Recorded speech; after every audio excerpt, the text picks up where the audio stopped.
Chacolino. Soy veterana de guerra de la Fuerza Aérea Argentina, realicé evacuaciones aeromédicas en Hércules C-130 de Puerto Argentino a Comodoro Rivadavia. Cuéntanos un poco sobre tu infancia. Bueno, yo hice un poco de todo en mi infancia. Estudié guitarra, estudié inglés, era scout, en ese entonces no había scout varones, era la Asociación Guías Argentinas. Así que bueno, íbamos de campamento, hice la escuela primaria y la secundaria. En la secundaria fue un poco obligada porque hice perito mercantil, cosa que a mí no me interesaba para nada, porque si algo que no me interesa para nada son los números.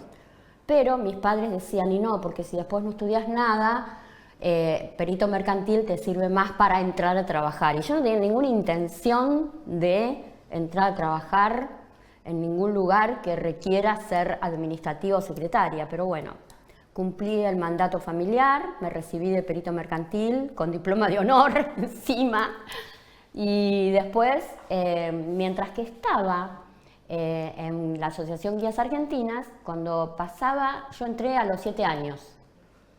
Entonces, cuando vos tenés que ir pasando, igual que en los scouts, vos tenés que ir pasando etapas, ¿no? Entonces, cuando estaba de guía en caravana, que es cuando sos adolescente, para pasar a guía del sol, nos, como prueba, como camino, teníamos que hacer una acción solidaria en el tiempo. Es decir, no servía, por ejemplo, cruzar a una viejita o a un ciego en la calle, sino que tenía que ser una acción solidaria en el tiempo.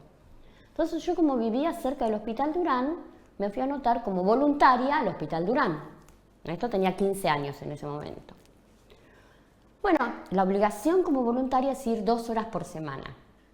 Al principio fui 2 horas, pero después me empezó a gustar más y empecé a ir todos los días. Y después incluso empecé a ir hasta los fines de semana y ya era parte del staff de la clínica médica de las mujeres, ¿viste? Ya las enfermeras contaban conmigo de que yo iba a ir. Después de la escuela yo terminaba de hacer mis tareas para el día siguiente y me iba al hospital. Con decirte que mi papá y mi mamá en un momento desconfiaron y dijeron, ¿dónde va esta chica todos los días? Y se fueron al Hospital Durán. Yo les decía que era voluntaria en el Hospital Durán. Entonces fueron a hablar con la presidenta de la cooperadora del Hospital Durán y dijo, sí, ella viene acá todos los días, si quiere la llevo donde está ahora. Me los vi aparecer a mis viejos ahí en la sala, ¿viste? Yo decía, ¿qué hacen acá? ¿Qué quemo? Bueno, y seguí ahí. Cuando terminé la secundaria, yo ya me había anotado. Habrás hablado con ellos desconfiaban, ¿no? Evidente. ¿Dónde estará? Exactamente. A mí la verdad que me molestó. Te digo la verdad, me molestó. Bueno, la cuestión es que termino la secundaria y en ese momento la enfermera jefe de enfermería se llamaba Cava, le decían Cava, ¿viste? Entonces me dice, ¿por qué no estudias enfermería? Le digo, no, yo ya me anoté, ya hice el tríptico para veterinaria, en ese entonces decía el tríptico, ¿viste? Ya me anoté para el tríptico en veterinaria, yo voy a ser veterinaria, yo desde chica había dicho que quería ser veterinaria, pero mirá que vos tenés condiciones para hacer enfermería, mirá que a vos te gusta, sí, me gusta, pero ¿por qué no lo intentás? Digo, bueno, yo me anoto, si puedo, pero yo veterinaria no voy a dejar. La cuestión es que me anoté en enfermería, hice las 2 carreras al mismo tiempo y nunca me pude despegar de ninguna de las 2, porque incluso ahora, cuando tengo la veterinaria, vienen a darse inyecciones, vienen a tomarse la presión, vienen todo. Nunca me pude despegar de las 2 porque las 2 me encantan. Si ellos muchas veces me dicen, mami, ¿cuándo te vas a jubilar? Y mientras que me den los ojos, pues yo hago cirugía en veterinaria, ¿no? Mientras que me den los ojos y las manos, yo voy a seguir, porque me fascina, me encanta y soy feliz. Entonces por eso no tengo tiempo para las redes ni para nada de eso, porque yo cuando estoy en casa trabajo y si no, voy a dar charlas. Entonces tiempo libre no tengo. Mi tiempo está destinado a eso o a dar charlas. ¿Y el tema de veterinaria te vino por tu papá? Sí. Sí, pues yo muchas veces lo acompañaba a mi papá. Después, como mi papá... ¿Él dónde tenía un negocio propio? No. Mi papá se dedicó a animales grandes. trabajaba en el Ministerio de Agricultura y Ganadería. Era jefe de ovinotecnia.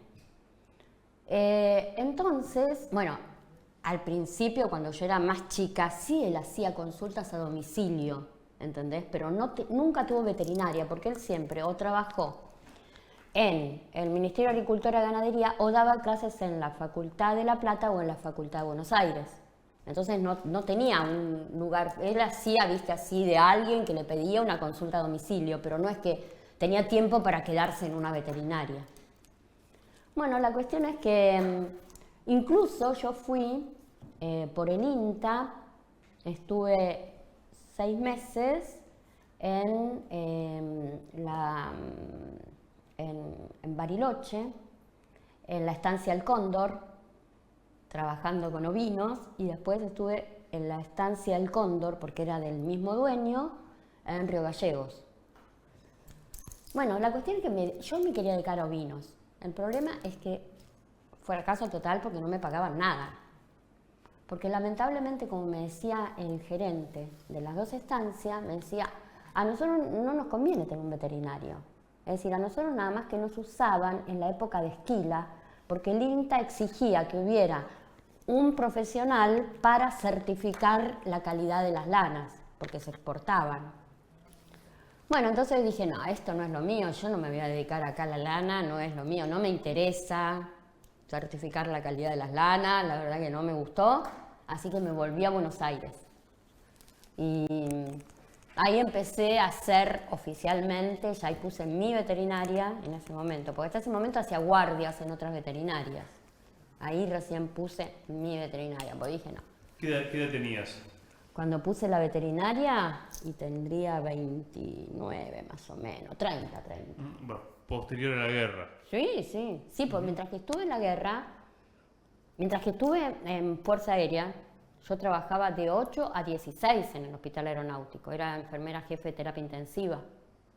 Así que podía hacer guardia nocturna nada más en veterinaria. Entonces trabajaba en distintas veterinarias y a guardia a la noche. Trabajabas de sol a sol. Por eso te digo. Ahora, ¿cómo llegaste a ser enfermera de la Fuerza Aérea? Por eso que te digo, porque vi el flyer, me llamó la atención personal militar y dije, voy a ver de qué se trata.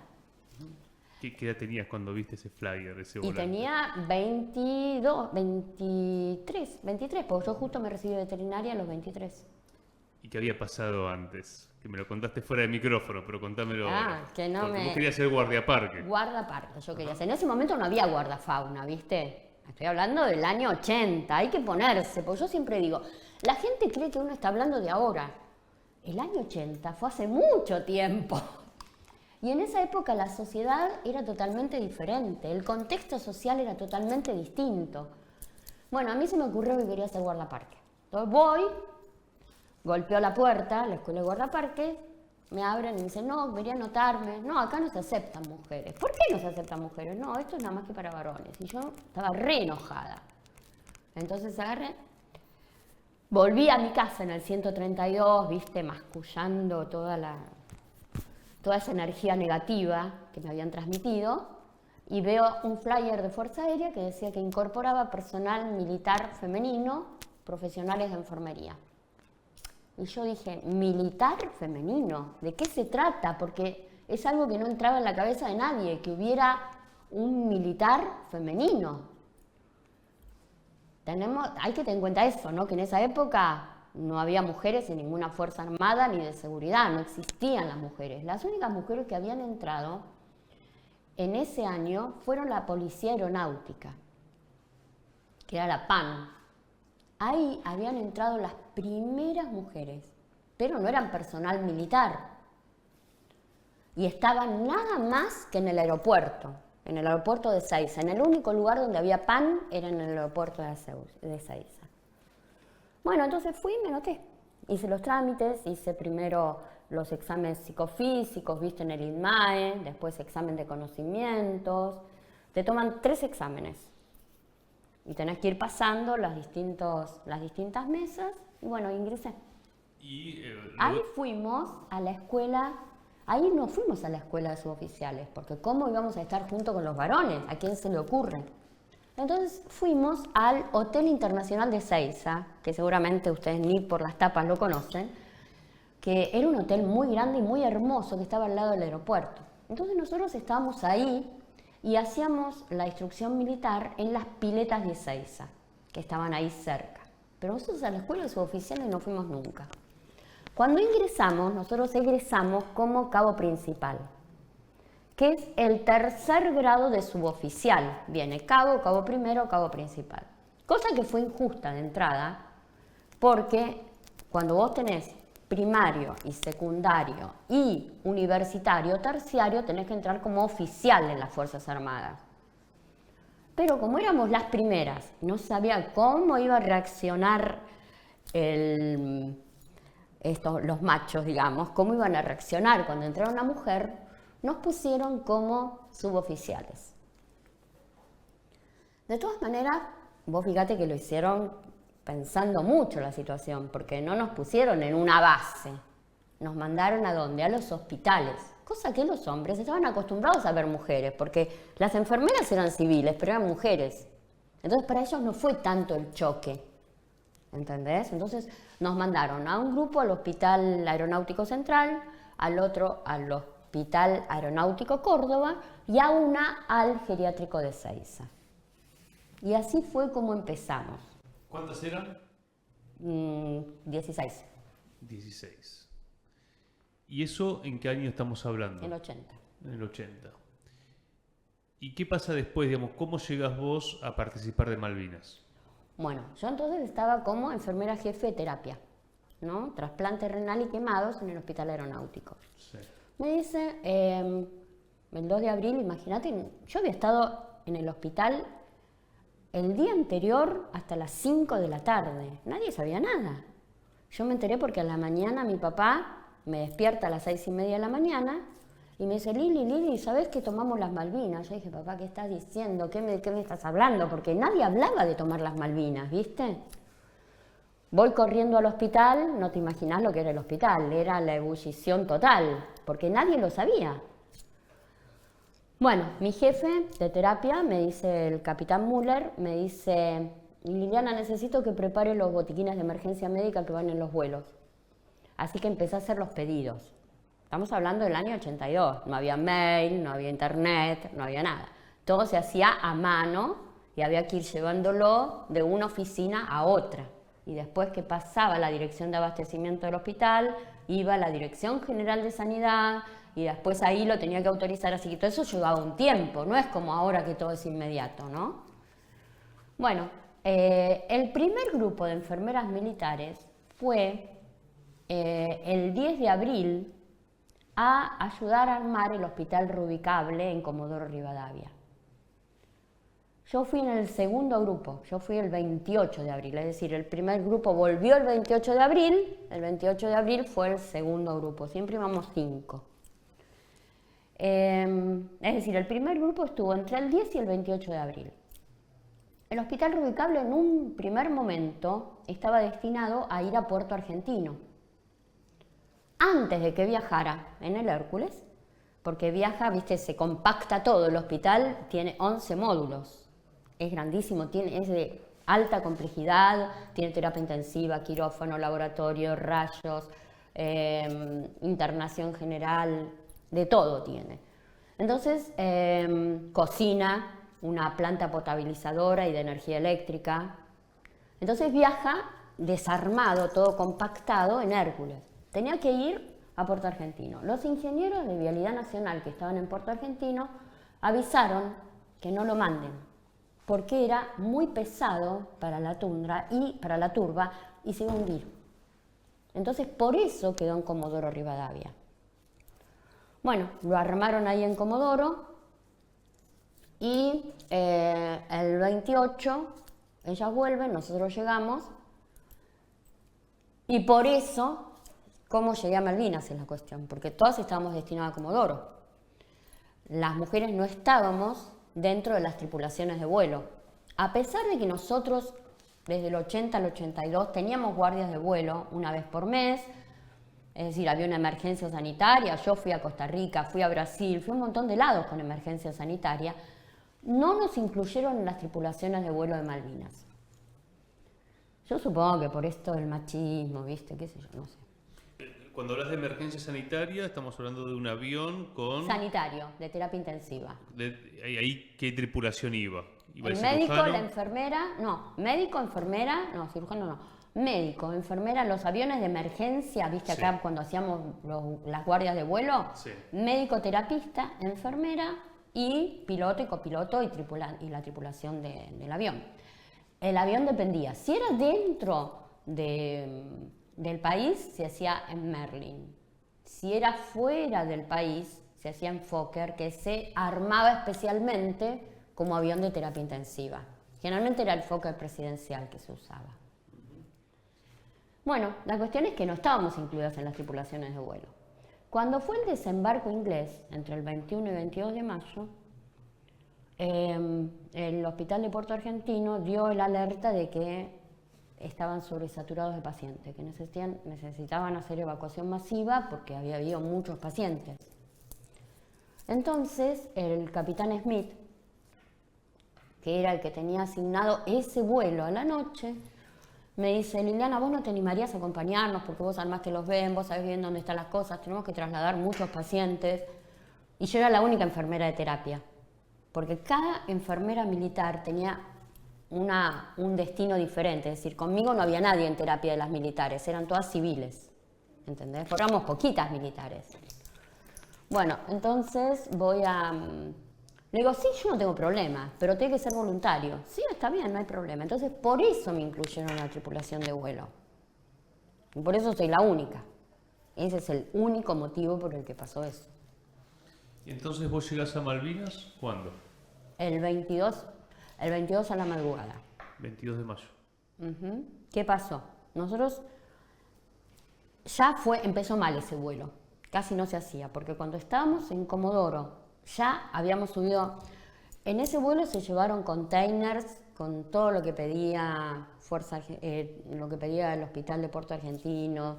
Se llevó sangre, se llevó la Virgen que había pedido Zaineldin, se llevó de todo. Containers grandes, los containers son grandes como esta habitación. Entonces nosotros íbamos acostados arriba de los containers, ¿no? Ya estábamos acostados arriba. Vemos que se baja la panza del Hércules y nos miramos y dijimos, ¿qué pasó?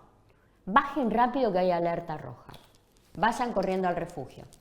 Bajamos, nos tiramos del container corriendo al refugio que estaba más o menos a una cuadra de donde estaba el Hércules, ¿no? Una cuadra, un poquito más.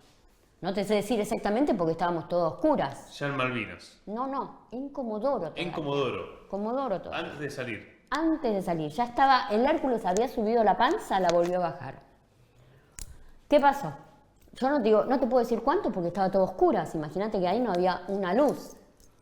Entonces empecé a correr, siguiendo a todos, porque era la única opción. Entro al refugio, imagínate yo la única mujer en todo el refugio lleno, porque estaban todos los de Comodoro ahí. De repente estamos no sé cuánto tiempo, porque, viste, es imposible saber el tiempo, todo a oscuras. Y en eso yo siempre digo, en ese momento vos te das cuenta que todo el mundo cree en algo. Aunque sea agnóstico, aunque sea ateo, cree en algo. Todo el mundo rezaba a algo, porque vos ahí te sentís como indefenso de todo. Es decir, si acá tiran algo, yo no puedo hacer nada. Bueno, la cuestión es que después de un tiempo, el teniente que estaba a cargo del refugio dio la orden de que abran la puerta y que podíamos salir. El capitán Smith me dice, voy a averiguar a ver si se hace el vuelo o no, a ver qué pasó. ¿Qué había pasado? ¿Cómo? Viste, había silencio de radio. Los aviones que volvían no podían avisar que eran nuestros. Entonces ellos los tomaban como agresión, pero en realidad eran aviones nuestros, no era que estaban atacando. Bueno, la cuestión es que fue a averiguar y le dijeron, bueno, la verdad que estamos en el peor momento, es alerta roja, estamos en bombardeo, pero es necesario que se haga porque el hospital está sobresaturado. Bueno, cruzamos. El vuelo se hacía a ras del mar, con silencio de radio, todo a oscuras, no veías nada. Lo único que veías es salpicar las olas contra las ventanillas, no veías otra cosa ahí. Cuando estás cerca de Puerto Argentino, Entonces ahí Me los que... imagino que retenés esas imágenes. en O un sea, vos momento- podías ver Sí, por la veía ventanilla. las olas, nada más. Las olas que golpeaban porque era todo negro. Así que otra cosa más que el golpeo, que golpeaba la ola, vos otra cosa no veías, era todo negro. Que esto se sigue estudiando, ¿no? Lo que hicieron los pilotos Sí. argentinos. Pero aparte en un Hércules, porque vos lo podés tener en un Mirage. Pero un Hércules, con lo pesado que es, un Hércules es, viste que nosotros le decimos la chancha, porque es, yo te digo la verdad, es asombroso cómo pudieron volar a esa altura un avión de ese tamaño. Bueno, el avión iba despresurizado, evidente, porque si no, no puede volar tan bajo, entonces va despresurizado. Así que se mueve como una coctelera, porque lo que permite que un avión no se mueva justamente es la presurización adentro del avión, si no queda a expensa del viento. Bueno, cuando estábamos llegando a Puerto Argentino, los que están a cargo de la pista, en ese momento era el capitán Rosticini, ponen unos bochones para que el piloto se oriente que ahí está la pista, porque estaba todo oscura. Ponen unos bochones de fuego y no aterriza. El punto es este. El Hércules es un avión muy pesado. Entonces, no puede, para poder despegar, necesita un tiempo de carreteo prolongado. Entonces, si aterrizaba y había bombardeo, no quedaba nada. Entonces, la idea era que carretee permanentemente, primero nos tiramos nosotros, que estábamos arriba de los containers, después tiraban los containers, después nosotros íbamos corriendo atrás del Hércules, nos subíamos y las ambulancias venían marcha atrás con las puertas abiertas y nosotros se apoyaban contra la rampa del Hércules, así era impresionante. Y imagínate que todo oscuras era, y nosotros, los que podían caminar, bajaban, se subían la rampa del Hércules y se sentaban a los costados. Los que estaban más graves, que estaban en camilla, los poníamos en el medio. Y las camillas se engrampaban, porque claro, como el Hércules se movía tanto, si la camilla no estaba engrampada, sabes que iba a ser un desastre. Bueno, ¿y hasta cuándo? No era hasta que terminabas la evacuación, era hasta cuando la torre de control le avisaba al piloto que había alerta roja, que se acercaba un riesgo de bombardeo. Entonces el piloto no decía nada, simplemente subía a la rampa del Hércules. Nosotros sabíamos que cuando la rampa se empezaba a mover nos teníamos que meter adentro, pues si no te quedabas afuera. Y ahí terminaba la evacuación. Es decir, que esto servía no solo para que no bombardeen el Hércules, que por ser tan grande era un blanco re fácil para el bombardeo, que no se muriera toda la gente que estaba dentro del Hércules, que no se perdiera el Hércules, que era el medio que teníamos para el transporte, y aparte las ambulancias sabían que iba a haber bombardeo, que estaban en la pista. Entonces rápidamente volvían al hospital de Puerto Argentino. Bueno, y entonces, después emprendí el regreso. Cuando estábamos volviendo, claro, había los Sea Harrier, que eran los tres que habían la torre de control le había avisado al piloto, nos empezaron a seguir. Claro, y yo en un momento estaba atendiendo a un paciente y miro así, veo 3 luces rojas allá, ¿no? Y le digo a uno de los tripulantes, le digo, ¿y eso? Dice, no, mejor no preguntes, seguí en lo tuyo. El piloto tuvo que, al salir, normalmente de Puerto Argentino vas directo a Comodoro. Bueno, tuvo que salir de la zona de exclusión, fuimos hasta el sur de la Patagonia y entramos por el sur de la Patagonia. Por lo tanto, el vuelo se prolongó un montón. Todo con silencio de radio. Eran más de las 6:30 de la mañana. Nosotros teníamos que haber llegado a las 3 de la mañana a Comodoro de nuevo. Eran más de las 6:30, ya estaba aclarando, debían ser las 7. Claro, él recién pudo avisar que estábamos volviendo cuando llegó a la Patagonia. ¿Vos sabés que nos estaban esperando todos en la pista? El brigadier Crespo, Irgan, toda la plana mayor, todos los del hospital todos los del hospital Rubicable, nos abrazaron. Y yo ahí recién tomé conciencia de lo que había pasado, porque el problema es que mientras que vos estás en el vuelo, es tanta la adrenalina que no te das cuenta de lo que pasó. ¿Y a quién recordás haber atendido en ese vuelo tan crítico? Mirá, como vos sabés que a mí me preguntan y yo te digo, la verdad estaban todos con uniforme verde, con casco. Todos eran iguales, porque viste que ahí no es que es diferente si es de Fuerza Aérea. Nosotros trasladábamos a todos, sea personal civil, militar, Fuerza Aérea. El que mandaba el hospital de Puerto Argentino, nosotros trasladábamos. Después, a partir de Comodoro, recién ahí es cuando se hacía el triage y se lo separaba según la fuerza para que cada fuerza se haga cargo de sus pacientes.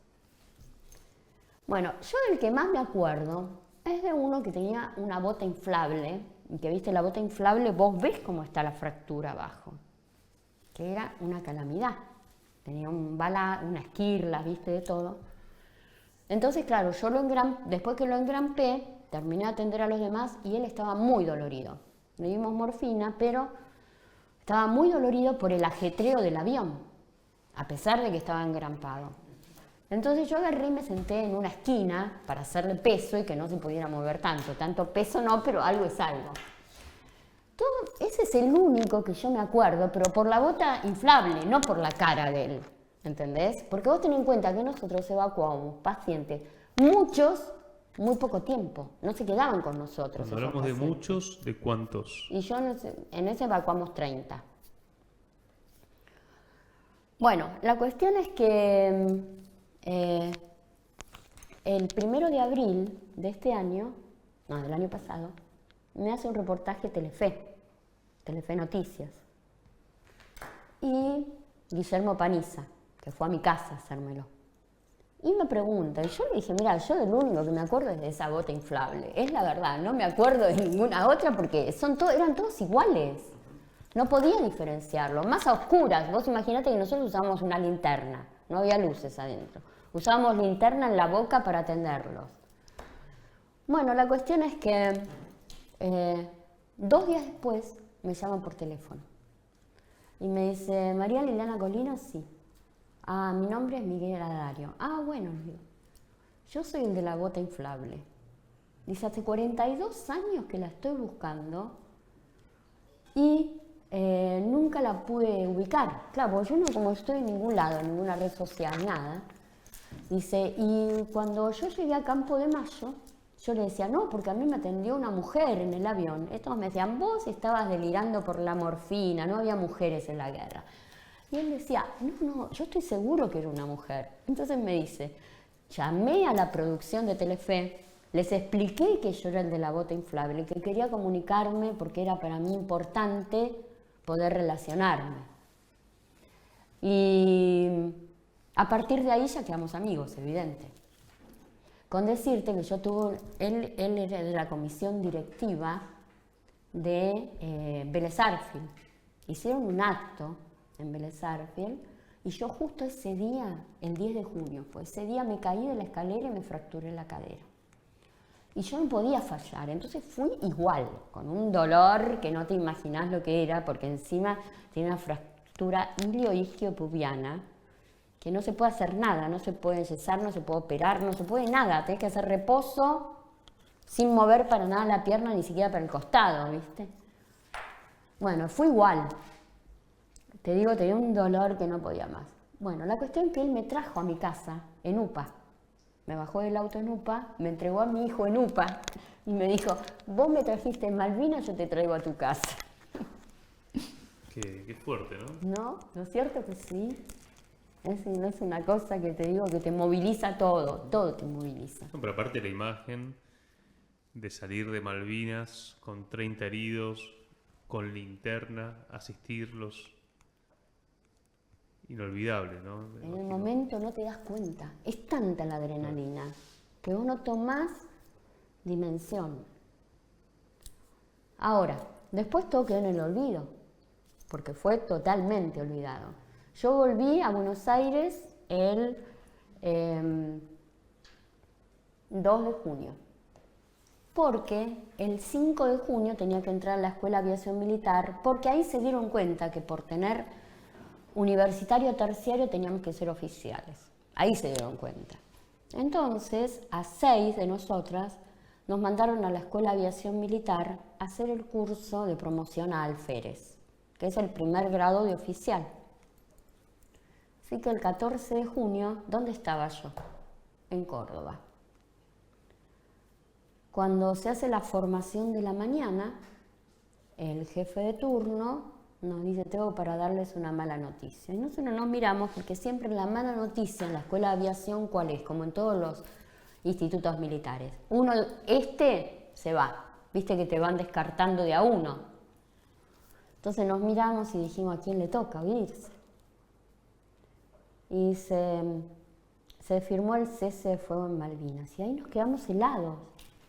Porque la verdad, hasta que yo volví, todos me decían: no, porque la estamos peleando, porque esto va a salir, porque los ingleses no les interesa, porque, viste, todo lo que te decían, porque no te olvides que nosotros teníamos un buen tiempo para hablar con los evacuados, porque cuando bajaban del avión, estaban en el galpón de YPF, que está al lado del Hospital Rubicable, al lado de la brigada, y ahí nosotros, hasta que eran evacuados, los que estaban más graves se iban internados en el Hospital Rubicable, pero los que no estaban graves o que eran ambulatorios, digamos, porque por ejemplo tenían un estallido de oído o porque tenían una fractura en la mano, porque tenían, viste, cosas así, quedaban ahí. Les dábamos un refrigerio que podían comer y tomar todo lo que querían, y ahí aprovechábamos para hacer la contención emocional, es decir, les hablábamos, estábamos con ellos, toda esa parte, ¿no? Y ahí es cuando nos contaban. Incluso yo te digo, y esto no me pasó a mí solamente, te decían: cabo principal, ¿cuándo cree usted que yo puedo volver? Bueno, todo depende cuándo vos te mejores, depende cuánto dure la guerra, no sabemos cuánto va a durar. Pero es que yo necesito volver porque allá quedaron mis amigos, mis hermanos y me están esperando. Entonces cuando dicen los chicos de la guerra, yo digo: no tenés ni idea los que fueron. Esos que dicen los chicos de la guerra no tienen ni idea. Porque las agallas que tenían esos chicos no tienen nombre. Te digo la verdad, es increíble la fuerza de voluntad que tenían, no se quejaban, no nada. Yo escuché algunas que dijeron, y que es mentira, que bajaban llorando del avión, que pobrecito, esto es mentira eso no existió. Lo que dijeron esas son las que estuvieron cuando todavía no había habido evacuaciones aeromédicas. Porque hasta el 28 es decir, las evacuaciones realmente empezaron después que se acerca la flota. ¿Cuándo se empezó a acercar la flota? El 1 de mayo. Hasta el 1 de mayo eran vacaciones. No pasaba nada. Pero viste que digan que bajaban los soldados llorando. ¿Cómo van a bajar llorando si no había habido guerra todavía? ¿Eso es que lo dijo otras enfermeras? Liliana, y evacuaciones como las que contaste, ¿cuántas hubo? Hubo como 30 más o menos, 30 y pico. Todas con el Hércules. Sí. ¿A vos te tocó participar? En esa nada más. En eso. ¿Por qué? Porque, según lo que me dijeron, lo que pasa es esto. Normalmente las evacuaciones no siempre se llevaban container. Muchas veces se llevaban, por ejemplo, un helicóptero desarmado, por ejemplo, bolsones con cosas. Entonces, ¿qué pasa? Los varones ayudaban a bajarlo, a bajar las cosas, ¿viste? Es decir, los enfermeros, los médicos, todos ayudaban, porque ahí, viste, no hay diferencia. Entonces decían, no, que las mujeres no podían cargar esos pesos. ¿Cómo una niña va a estar cargando pesos? Lo que pasa es que justo en la evacuación que fui yo, se llevaron container. Claro, los containers bajan solos, viste, por rieles bajan. Pero fue por eso, según lo que me comentaron después. Y lo que es impresionante, muy fuerte e impresionante, cómo se da, ¿no? Esa llegada del Hércules, ¿viste? En movimiento. En movimiento, todo el tiempo. Se bajan, se suben a los heridos. Corriendo. Y todo a oscuras, no te olvides de eso, todo a oscuras, porque no todos los vuelos fueron así. Porque yo he hablado con otros que hicieron evacuaciones y no, bajaban, ¿viste como ves en las películas? Que el Hércules aterriza, bajan las cosas, acá no. Ahora, El Hércules es un avión que puede ser configurado como avión sanitario. Son aviones que se consideran, viste que en las películas de Estados Unidos lo ves con todas las camillas, 3 filas y 4 hileras de camillas. El problema es que, como el Hércules iba lleno, no podías poner las camillas. Y tampoco podías armar las camillas mientras que estabas carreteando, porque entonces no podías trasladar pacientes. Y acá era el tiempo, era lo importante, era sacar a los heridos de ahí, eso era lo importante. Por eso es que no se armaron, porque muchos dicen, ay, pobre, lo llevaban en el piso. Es que todo se tuvo que ir adaptando a situaciones para las que nadie estaba preparado. Yo cuando entré en Fuerza Aérea nunca me imaginé que iba a haber una guerra. ¿Quién se imaginó que iba a haber una guerra? Entonces, viste, es como que todo se fue adaptando en el momento. ¿Quién se imaginó que íbamos a ir a ras del mar? No, todo fue una adaptación en el momento. Volviendo a ese 14 de junio, ¿qué pasó después? Y después, lo que pasa siempre en los institutos militares. Es una vorágine en la que tenés instrucción militar a la mañana, tenés clases a la tarde, tenés que estudiar para los exámenes del día siguiente, tenés imaginaria a la noche, y que son 3 horas la imaginaria. ¿Qué es imaginaria? Es cuando te tenés que quedar despierto controlando que todas las habitaciones estén en orden. ¿Entendés? Que todos estén durmiendo, que nadie salga. Es como si fuera la guardia, la imaginaria. ¿Entendés? Entonces estás 3 horas de imaginaria por noche. ¿Eso lo hacían quiénes? ¿Los oficiales? Los alumnos. Los alumnos. Bueno, es decir que íbamos rotando. Bueno, la cuestión es que pasó el tiempo, a fin de año, me dan el grado de alférez, vuelvo al hospital aeronáutico como enfermera jefe de terapia, nadie me preguntó por Malvinas. Malvinas no había existido. Todos me preguntaban por Córdoba. ¿Cómo te fue? ¿Qué tal la escuela de aviación? Todo. Malvinas, nadie. Y nadie me preguntó tampoco fuera del hospital aeronáutico. Empezó a pasar el tiempo y yo dije, ¿qué pasa? Yo era la más antigua de la promoción. El escalafón estaba abierto. Porque al ser la primera promoción no tenés a nadie arriba. Se supone que si el escalafón está abierto, tienen que ascender al año, porque la idea es no atosigar los escalafones. Bueno, nosotros éramos enfermera de primera promoción, auxiliar de alférez de primera promoción, alférez segunda promoción, alférez tercera promoción, alférez cuarta promoción, todas alférez. Entonces me empecé a cansar y dije, pará, voy a leer el Código de Justicia Militar y dice que si el escalafón está abierto, corresponde ascender al año. Que si fuiste a la guerra, corresponde ascender en la mitad del tiempo. Todas las condiciones estaban dadas para que me asciendan. Bueno, mientras que no me ascendieran a mí, como yo era la más antigua, no podían ascender a nadie, pues no te pueden pasar. Entonces empecé a hacer nota. Nota, por supuesto, manuscrita, como se sabe en ese momento, no había mail, nada. Bueno, me llama el director administrativo, después de 2 meses que hago la nota. ¿Qué pasa, Corina? Imagínate que en el hospital me conocían todos ya. No había nadie que no me conociera. Yo creo que hasta las baldosas me conocían en el hospital aeronáutico, porque no es un hospital tan grande el aeronáutico, como por ejemplo es el militar o el naval, viste que el aeronáutico no es tan grande. Bueno, ¿qué pasa, Colino? Ahí le digo, no me ascienden. Recordame, el aeronáutico... Es el que está en Pompeya. En Pompeya. En Ventura de la Vega. Bueno, ¿qué pasa? Ahí le digo, no me ascienden. ¿Qué pasa que no me ascienden? Ya hace 3 años me tendrían que haber ascendido en menos de 1 año. Ah, pero eso no depende de nosotros. Bueno, pero tenga paciencia, usted sabe que son mujeres, que todo es más lento, todo cuesta más. Bueno, yo le digo, yo quiero que pase la nota, que la eleve, porque no, voy a tener 80 años y voy a seguir siendo alférez. Eleva la nota a la oficina de al lado, que era el director del hospital, hasta así, una enfrente de la otra. Tardó otra vez 2 meses en llegar, no sé cómo fue.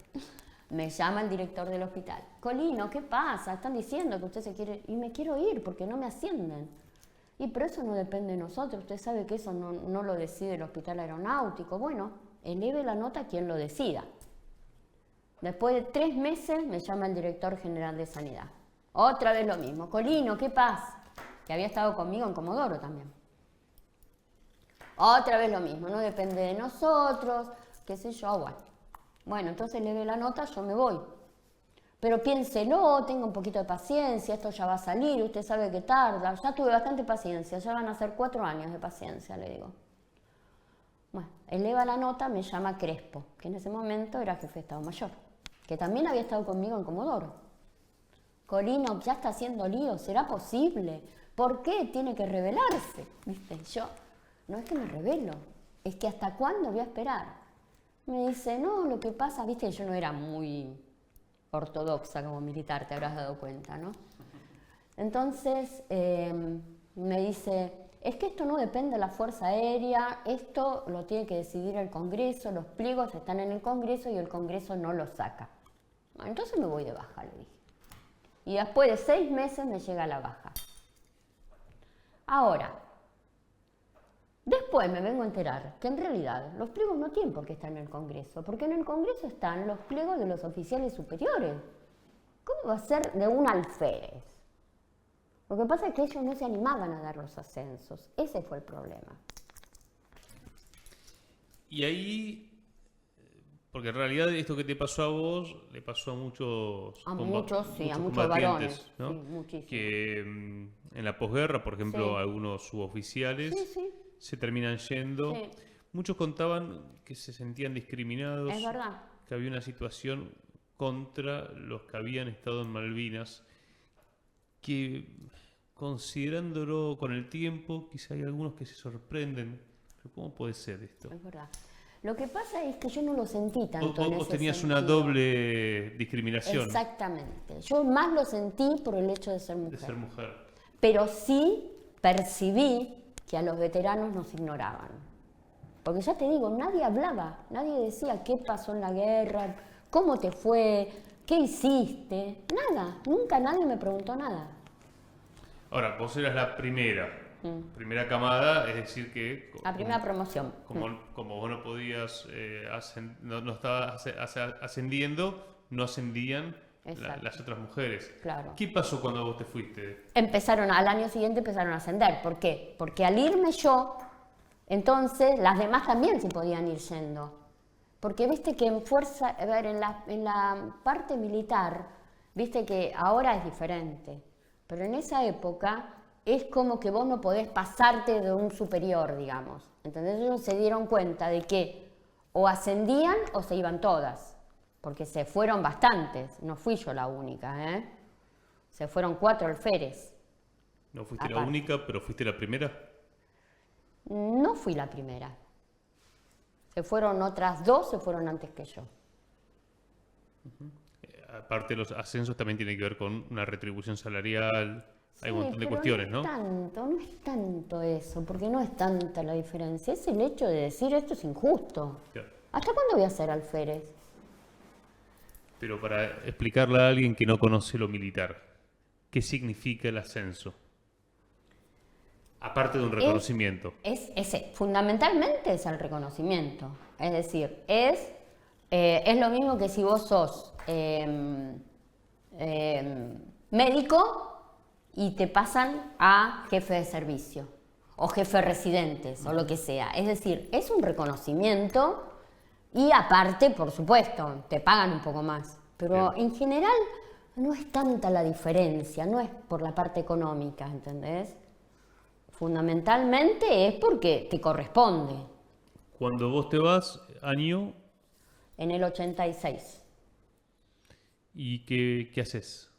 Y después entró a trabajar, seguí con veterinaria, entré en MAPA, viste, el Movimiento Argentino de Protección Animal, como cirujana, y trabajaba en una clínica como enfermera jefe de neonatología, de terapia intensiva neonatológica, en la de colegiales. Y después seguí con veterinaria y entré en... antes de eso fue cuando me fui a la Patagonia, me salté ese pedacito.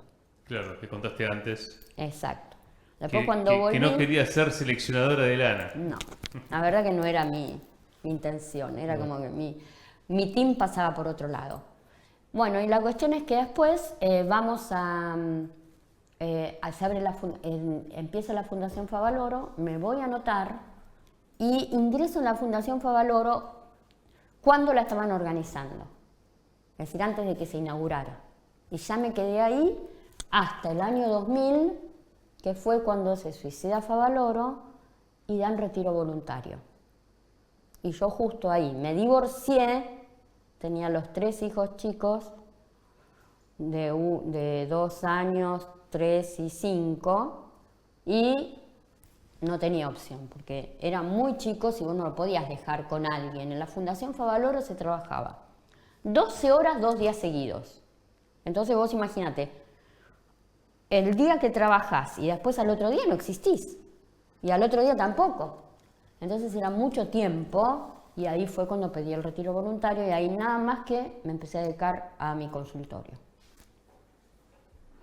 O sea que de trabajar de sol a sol, como comentabas antes, después también te pusiste al hombro el problema era la familia también. Claro, ¿no? los 3 chicos, ¿viste? Porque justo que van a diferentes... Pasa...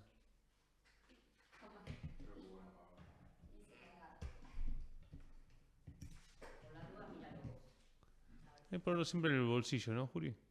¿Lo pongo en el bolsillo? Sí.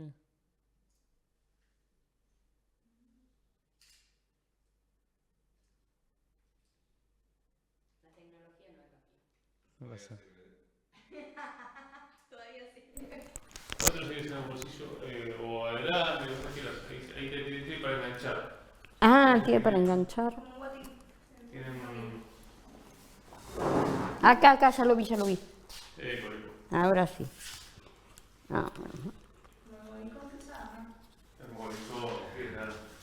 Bueno, ¿qué voy a hacer? La tecnología no es lo mío. ¿Estamos bien? Seguimos. Bueno, repongo la pregunta y después editamos. Liliana, te contabas entonces que estabas trabajando un montón y aparte, bueno, haciéndote cargo de Claro, la familia. porque vos no te olvides que los chicos iban a diferentes horarios a la escuela. La organización familiar. Claro. Y después, bueno, te dedicaste a la actividad en un consultorio, esto que es veterinario. Exacto. Bien, ¿siempre en el barrio de Flores? No. Primero estuve en Caballito. Caballito. Después que me divorcié, me fui a Flores. Y de ahí estás en Flores. ¿Y cómo conectaste con el mundo Malvinas? En todo ese tiempo vos... Mira, la primera, es decir, en el año 2007, Infobae me llama para hacerme una nota, a ver si podían venir a hacerme una nota. A mí me llamó la atención, ¿viste? Porque yo dije, qué raro, nunca nadie me había propuesto hacer una nota.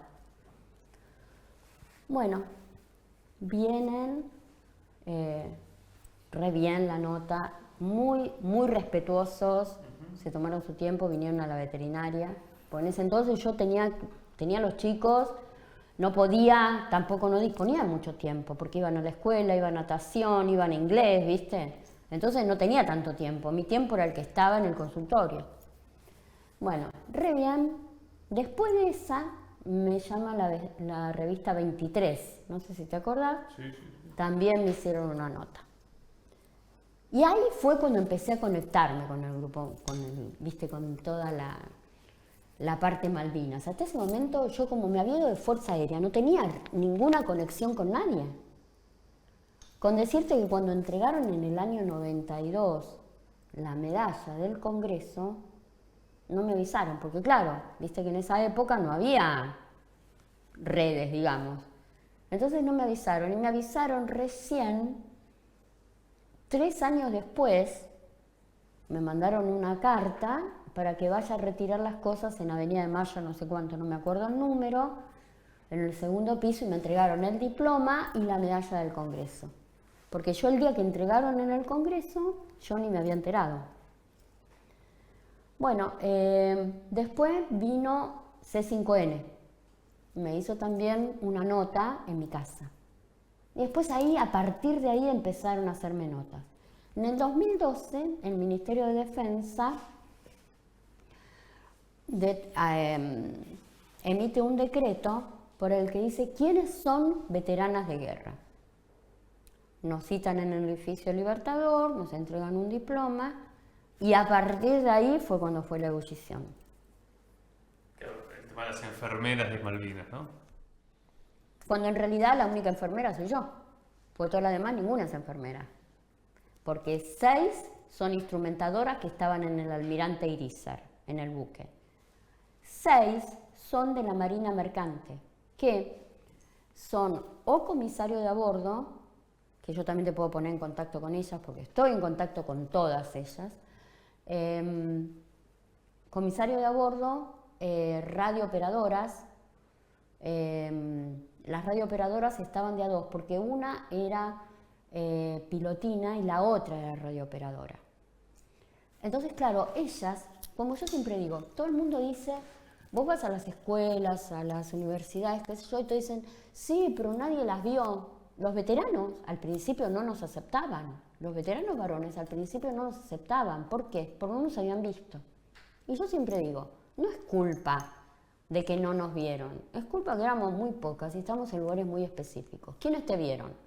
O los heridos o la tripulación específica de ese buque, porque los buques de la Marina Mercante no subían ni bajaban, eran logísticos nada más. Lo único que hacían es llevar cosas o traer cosas, pero no, o por ejemplo levantaban un náufrago del mar, pero no es que los veían los que estaban combatiendo, lo mismo que a mí.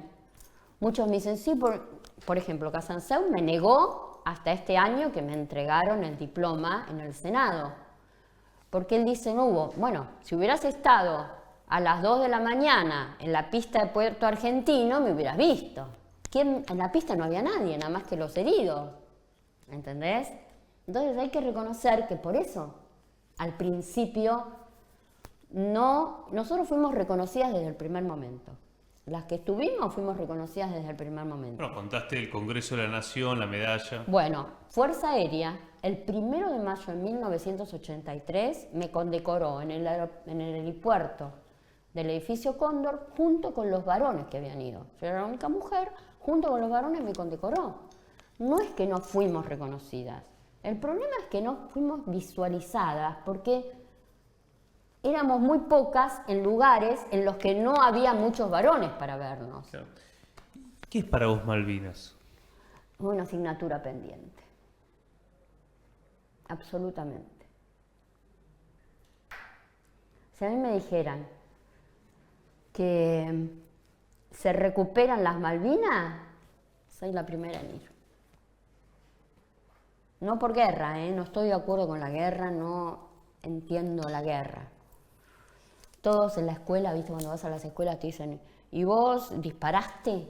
Nosotros teníamos pistola 9 milímetros, pero la pistola que nosotros teníamos era para defendernos. En caso de que vos de repente estás y de repente te venían a atacar, ponele. Vos estabas atendiendo a un herido y te venían a atacar, pero no era para atacar directamente, ¿entendés? La guerra nunca es útil.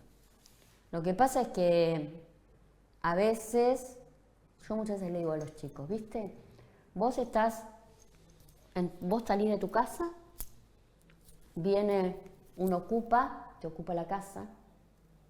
Vos al principio le decís, andate, esta es mi casa, ¿qué haces en mi casa? Después le decís, haces la mediación judicial, la mandás al juez y no se van. Llega un momento que te da una bronca y agarrás y decís, te voy a tirar una bomba, pero de mi casa vas a salir. ¿Viste? Es como que ese sentimiento tenés. Es mi casa, es una habitación de mi casa. No tenés derecho a ocuparla. ¿Entendés? Ese es el sentimiento que tengo. Contaste que tenía 9 milímetros. ¿Vos hiciste práctica de tiro también? Sí. Siempre. O sea, tu formación fue una formación... militar, sí. Nosotros tuvimos práctica de tiro mientras que hacíamos tanto de suboficial, después íbamos una vez por mes a Palomar, Y después, mientras que era oficial, también. Ahora, cuando hicimos la instrucción militar, la hacíamos con FAL, hacíamos igual que los varones, con todo. No nada más que 9 milímetros. Lo que pasa es que la que nosotros portábamos era 9 milímetros. Con respecto al machismo, ¿no? Que obviamente atravesaba toda la sociedad, pero me imagino que en la Fuerza Aérea, en las fuerzas militares, seguramente era más fuerte. Es menos que las otras. En la Fuerza Aérea, La Fuerza Aérea es la más light, por eso es que nos incorporó. ¿Por qué la primera en incorporar mujeres fue Fuerza Aérea? Las otras dijeron, probemos, a ver qué pasa. ¿Entendés? Si acá funciona, después empezó la Armada y el último el Ejército. Fuerza Aérea, dentro de todo, acepta más, digamos. La verdad, yo no tuve problemas en ningún aspecto, excepto en el ascenso. con el tema del ascenso, pero Después nunca tuve problemas. ¿vos ahí marcás diferencia entre diferentes superiores que vos Sí. tenías? Sí, pero nunca tuve problemas. Ni maltrato, ni- No, jamás.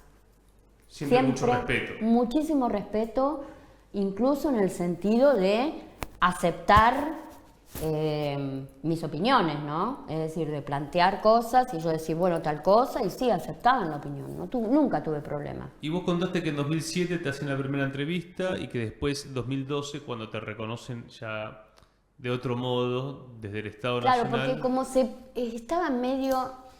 es decir, empezó a circular de que había habido mujeres, y no hubo mujeres, y los veteranos decían no había mujeres, y entonces es como que ya todo se había empezado a complicar, digamos, ya era muy confuso, entonces ahí fue cuando el Ministerio de Defensa decidió emitir este decreto, para aclarar la situación, ¿no? Claro, estaba solapado y también producto de la desmalvinización, Sí, ¿no? también, absolutamente. Incluso yo a veces cuando escucho los debates sobre los continentales, digo, Sí. esto también es producto de un olvido Sí, que sí. provocó el propio Estado argentino. Exacto. De hecho, uno piensa que del Pero 82... no solo el Estado, la sociedad también. La sociedad no se animaba a preguntar tampoco. Y yo tengo mis propios elucubraciones, ¿viste? Y yo digo, hay que tener en cuenta que la guerra, el perder una guerra, la derrota es una herida muy profunda para una sociedad que estaba súper ilusionada con recuperar algo que le pertenecía. Entonces es una herida terriblemente profunda y cuando uno tiene una herida muy profunda, cualquier paciente te lo puede decir, lo que más querés es olvidarte de esa herida. Hasta que esa herida no cicatriza, pero totalmente, vos no querés acordarte de lo que te pasó en esa herida. Yo creo que a la sociedad le pasó eso. El Estado es otra cosa, pero a la sociedad le pasó eso. También. Ahora la sociedad, vos vas a cualquier lado, te abrazan, gracias por todo lo que hiciste, te besan, todo perfecto ahora. Pero antes la sociedad como que era reticente, es como que decía no perdimos Malvinas, no estuvimos en Malvinas, no pasó nada en Malvinas.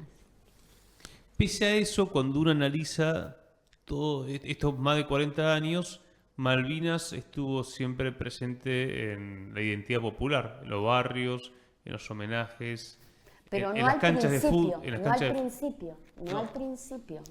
al principio no. Ahora, hace unos años ya, Fuerte. yo diría que hace 15 años, explotó Malvinas. Y ahí sí ves murales por todos lados, reconocimientos por todos lados, pero no mucho antes. No lo recordás en los 90. No. Y yo te digo que los chicos iban a la escuela y el 2 de abril no existía, porque ellos justo estaban en la escuela para esa época y no. ¿Cómo fue el tema con tus hijos, el tema Malvinas?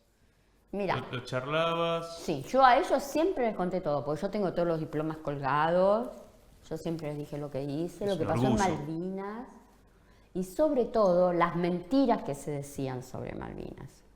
Porque vos escuchabas, veías las películas y no es eso lo que pasó en Malvinas. Entonces, viste, ¿Qué película, por ejemplo? Iluminados por el fuego, por ejemplo. Es una película que no revela la verdadera epopeya que fue Malvinas. Y eso te duele, ¿viste?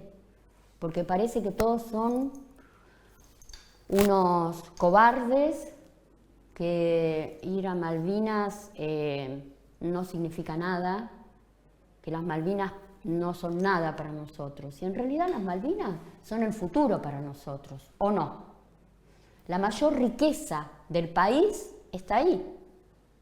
En unos años, yo ya no voy a estar, pero algunos se van a dar cuenta que si no recuperamos Malvinas, Argentina ya no va a tener nada. ¿Vos fuiste a Malvinas? ¿Viajaste? Después, ni loca más. Nunca viajaría. Para que me sellen el pasaporte, no. La otra vez tuve una discusión cuando daba una charla con un veterano que me dijo, eso está mal lo que decís. Y yo le digo, yo respeto a los que quieren ir a Malvinas, porque los que van a Malvinas son los que dejaron algo allá. Los que dejaron a un compañero, los que dejaron a un amigo o un hermano. Yo entiendo. Pero el problema es que yo lo único que dejé allá es la bandera, y la bandera no está más. ¿A qué voy a ir? ¿A que me sellen el pasaporte? No, no estoy de acuerdo. Con respecto al tema psicológico, hay muchos veteranos que cuentan el tema del estrés postraumático. ¿A vos te pasó algo con todo eso? Inconscientemente, porque yo, viste, es como que, ¿cómo te puedo explicar? Soy repositiva siempre y tengo mucha resiliencia, ¿no? Pero por estrés postraumático se me bloqueó la formación de anticuerpos.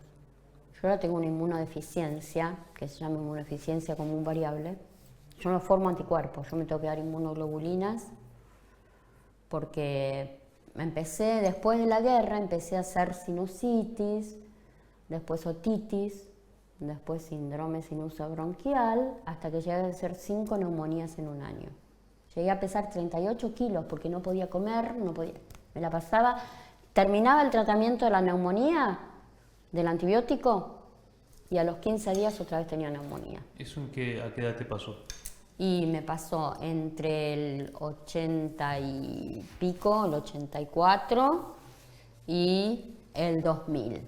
¿Por qué tanto tiempo? Porque no me podían diagnosticar. Recién en el año 2000, yo estaba muy mal ya, muy mal. Mi mamá había venido a quedarse con los chicos, porque yo no me podía levantar de la cama, no podía tomar agua, nada, estaba re mal. Y entonces me dice, no, vamos al Durán, que quedaba más cerca de mi casa. Yo normalmente me atendía en la Suiza Argentina. Por la Fundación Favaloro tenía la Suiza Argentina o el San Camilo. No, vamos al Durán, dice mamá, porque estás muy mal, qué sé yo, me atienden en la guardia. Me dice, sí, tenés neumonía, dice, pero preferimos no internarte. Mañana a las 8 vení a hablar con la neumonóloga. A las 8 te va a atender, trae todos los estudios que tengas. Te digo que en la Suiza Argentina me había atendido re bien. El neumonólogo me dio su teléfono, su celular particular, todo, ¿viste? Para que lo llame por cualquier cosa, porque hacía cada rato derrame pleural yo. Bueno, la cuestión es que a las 8 de la mañana voy con todos mis estudios, la neumonóloga me atiende a las 8:05. Vos fíjate que había ido a la guardia, no es que tenía turno, ¿no? A las 8:05 me revisa, ve los estudios, levanta el teléfono y les dice, tengo una paciente para ustedes, ¿se las puedo mandar ahora? Dice, bueno, vaya a inmunología a planta baja a la entrada del hospital. En ese momento inmunología recién se abrió, en ese momento había inmunología nada más que en el Hospital Fernández y en el Hospital Durán. En el Hospital Durán había inmunología porque estaba el centro de datos genéticos, ¿viste? Para ubicar a los desaparecidos, a los hijos de desaparecidos. Entonces, por eso ahí había inmunología. Bueno, voy a inmunología, me atiende un médico re genial, me sacan sangre y me dicen, en 15 días van a estar los resultados, nosotros lo vamos a llamar. 15 días me llaman. Tenemos una buena y una mala noticia para darle, por favor venga, voy. Bueno, la buena noticia es que ya sabemos lo que tiene. Tiene una inmunodeficiencia común variable porque dejó de formar anticuerpos. La mala noticia es que va a costar muchísimo conseguir la medicación. Acá nosotros tenemos abogado, porque claro, como estaba el centro de datos genéticos, tenían un abogado ahí en inmunología. Y él, cualquier cosa que usted tenga dificultades para conseguir la medicación, él le va a ayudar a hacer la carta, documento, todo eso. ¿De qué año estamos hablando? Año 2000. 2000. Bueno, pesada como soy yo, me voy, pues yo tengo PAMI Veteranos, que es una gerencia aparte de PAMI. Entonces voy, me dan 400 millones de vueltas, voy otra vez. Llamo por teléfono a la gerencia de PAMI. Como no me lo solucionaban, pido hablar con el superior. Bueno, después de tanto hablar, me dan con María José, que era la gerenta, ¿no? Y me dice, bueno, yo me voy a ocupar, mañana te llamo, qué sé yo. Bueno, a los 2 días me llama y me dijo, ya está la autorización de todo. Puedes ir a PAMI para que te lo entreguen. Voy a PAMI con 39 de fiebre, ¿eh? Con una tos que no sabes lo que era, me tosía todo. Me dice, no, acá no hay nada. Vuelvo otra vez, llamo a PAMI Veteranos, me dice, no puede ser, está ahí. Ahora voy a llamar. Llama, me dice, bueno, anda porque ya está. Voy de nuevo, me vuelve a decir que no está. Entonces yo ya estaba re caliente, dije, de acá no me muevo hasta que no me lo soluciona. No, tiene que llamar a PAMI, a la gerencia de PAMI. Ya llamé, hablé con María José y me dijo que ya está acá. No, acá no está. Un gordo chanta total. Entonces, yo me quedo ahí. Cierra PAMI, me dice, se tiene que retirar, viene el de vigilancia. Se tiene que retirar. No, no me retiro nada, le digo, estoy desde la mañana acá. Me dijeron que estaba y acá me dicen que no está. Quiero que desde acá llamen a la gerencia de PAMI. No, porque eso no se puede hacer. No me voy nada. Quiero hablar con el jefe, ya le dije.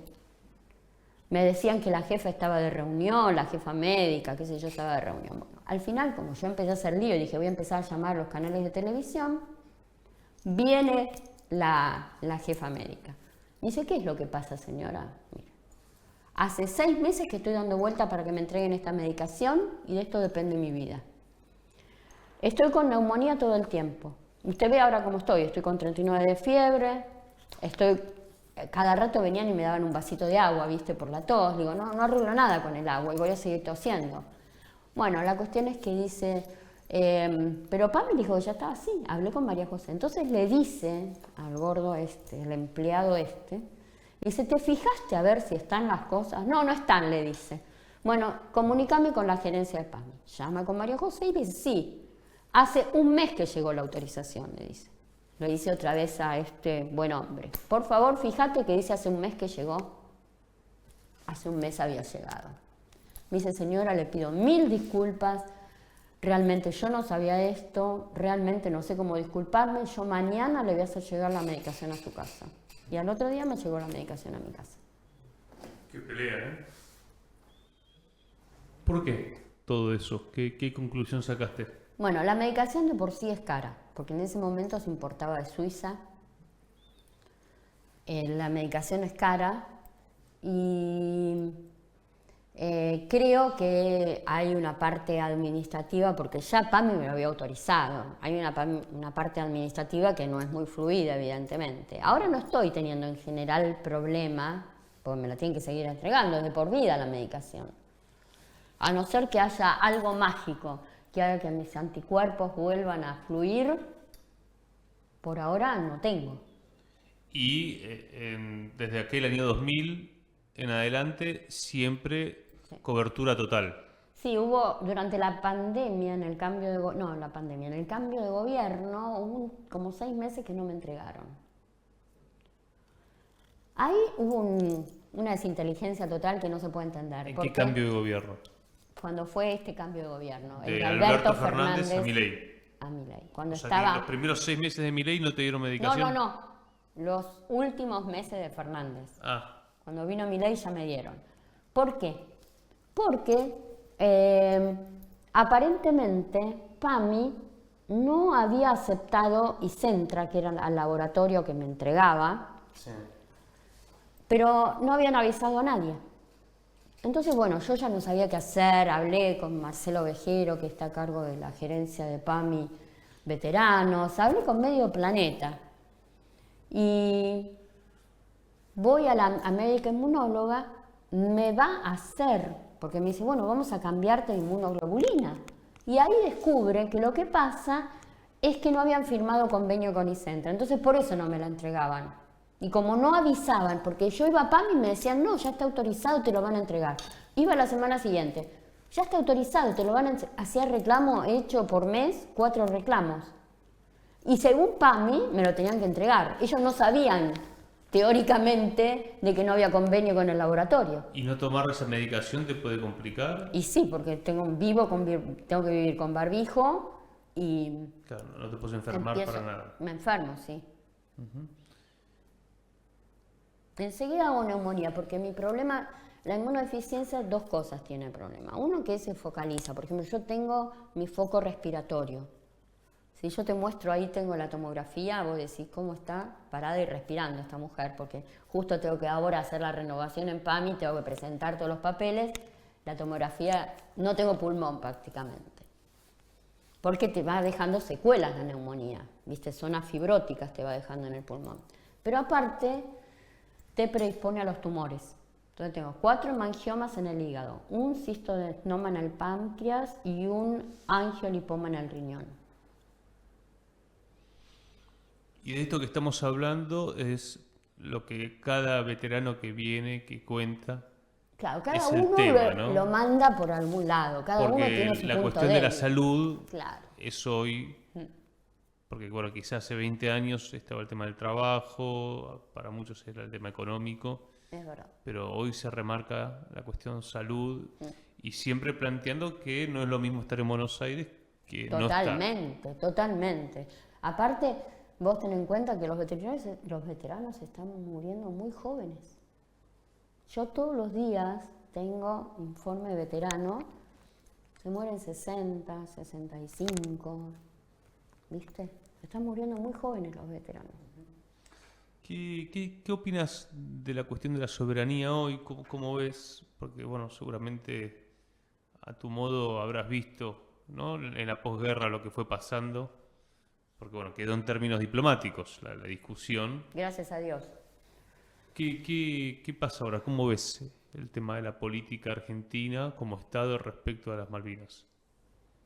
Yo sinceramente creo, como siempre digo, que Malvinas debería ser uno de los puntos centrales de los gobiernos. Y lamentablemente siempre queda relegado a las Naciones Unidas.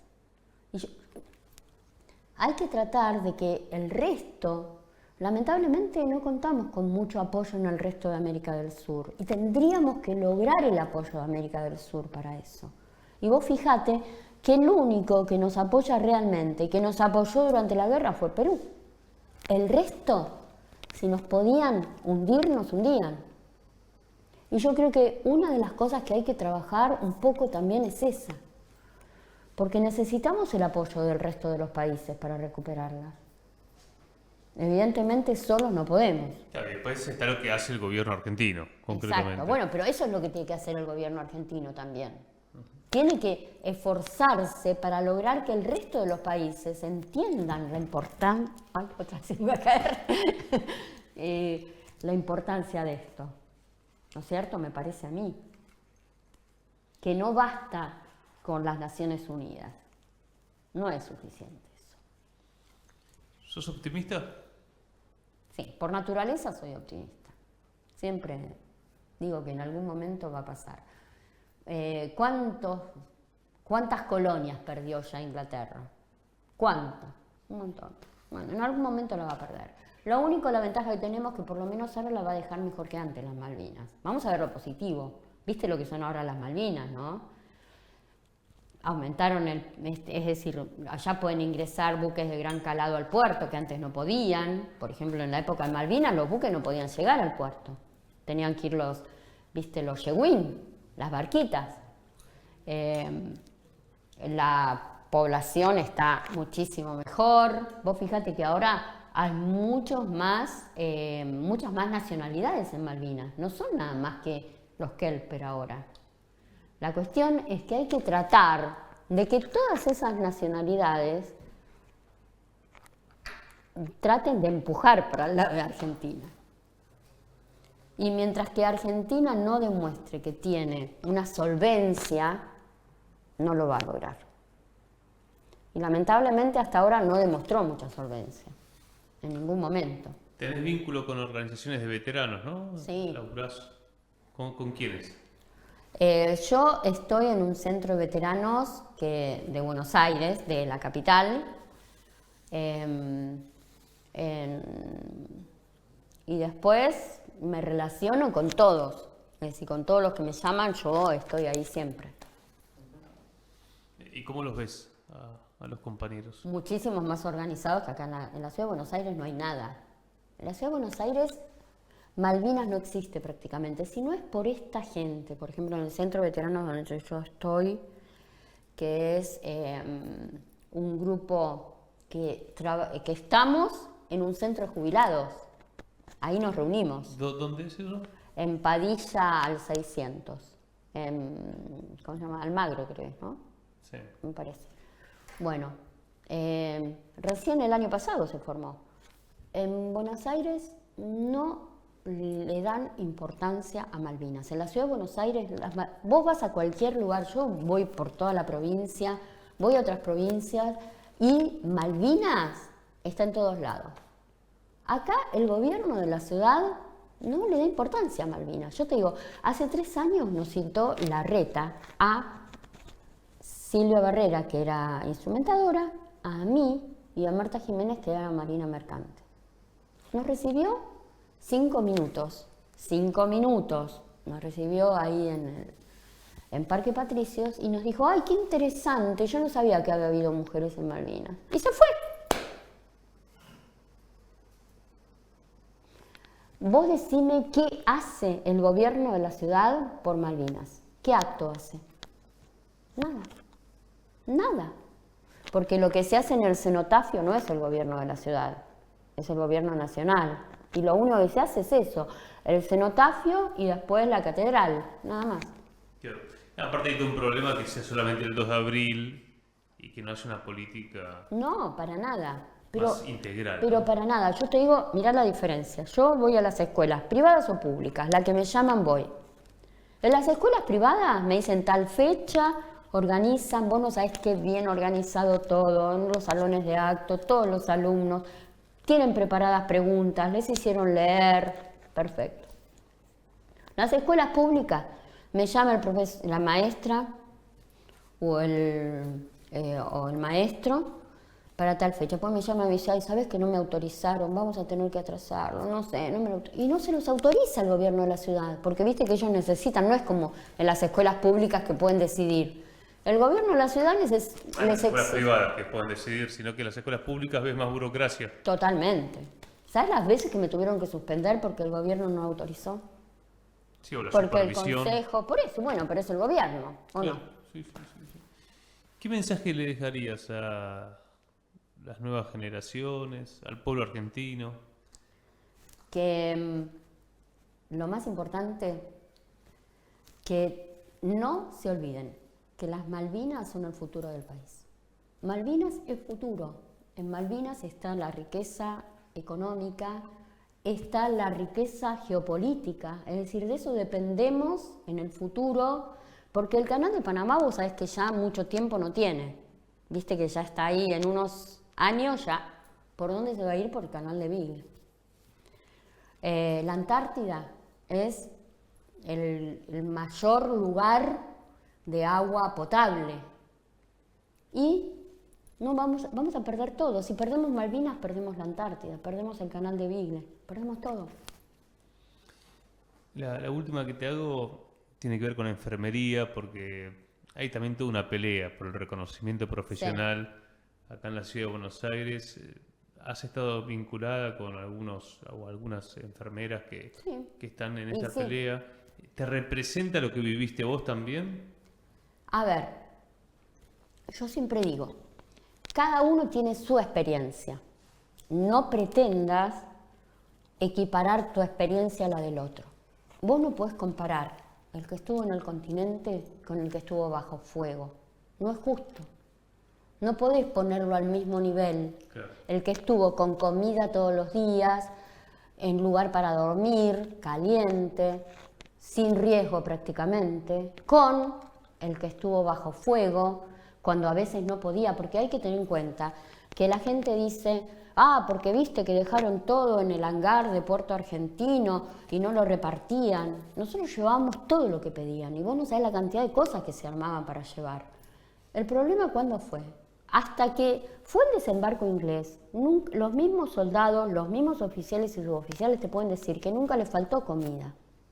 El problema es cuando se produce el desembarco, eran tales los bombardeos que bajaban a los helicópteros, que eran los que llevaban, porque imagínate que caminar por la turba no es fácil. Entonces, imagínate que ir caminando con la comida, con las municiones, no es fácil. El problema es que los helicópteros, viste que los llevaban con las redes. Ellos sabían dónde estaban las trincheras, agarraban y largaban la red y tiraban todo. Llegó un momento que ya no se podían llevar las cosas y quedó todo en Puerto Argentino por eso. Y los soldados que estuvieron en Puerto Argentino, los oficiales y suboficiales, me lo han dicho personalmente, que llegaban a Puerto Argentino y les daban de todo. El problema era cómo llegar. Y todos dicen, bueno, el problema es de logística. Y yo digo, el problema de logística es de todas las guerras. No es nada más que fue de esta. Porque vos ten en cuenta, cuando vos estás con pleno bombardeo, sea la guerra de Rusia, sea la Segunda Guerra Mundial, sea la guerra de Afganistán, no podés llevar las cosas cuando te están bombardeando, a no ser que hagas túneles. De otra manera no podés. Entonces, no es tan fácil, es muy fácil a veces hablar. A los ingleses también les faltó todo. Y si vos te fijás y lees, les faltaba de todo. Incluso le sacaban a los argentinos para usarlo ellos. Entonces yo creo que esas cosas también hay que tener en cuenta. Hay que haber estado ahí para darse cuenta y no repetir lo que dice alguien que no estuvo ahí. Bueno, por eso vos sos de Malvinas, ¿no? Pero te preguntaba también sobre tu rol como enfermera, porque esto es una carrera que ha crecido mucho, Sí, ¿no?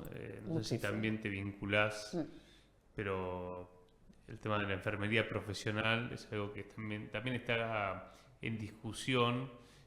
¿Te ha quedado un vínculo fuerte con la profesión, aparte de estar en veterinaria? Tanto en la Fuerza Aérea como en otros hospitales. No tanto, ahora no tanto. Porque el tema de las enfermeras de Malvinas pasó a ser un ícono en los últimos años, ¿no? Sí, exactamente. Sí. Porque se confunde y cree que todas son enfermeras. ¿Entendés? Es como que todas las mujeres de Malvinas son enfermeras. No es así. Claro. Pero, viste, es como que se nucleó eso, viste, es por lo que yo te explicaba antes, como que hay profesiones que parece que son de mujeres y hay profesiones que son de hombres. Entonces, como enfermería es una profesión de mujer, cuando ahora hay más varones que mujeres enfermeros. Vos sabés que ahora hay más varones que mujeres. Bueno, pero en el inconsciente colectivo queda que las mujeres son enfermeras.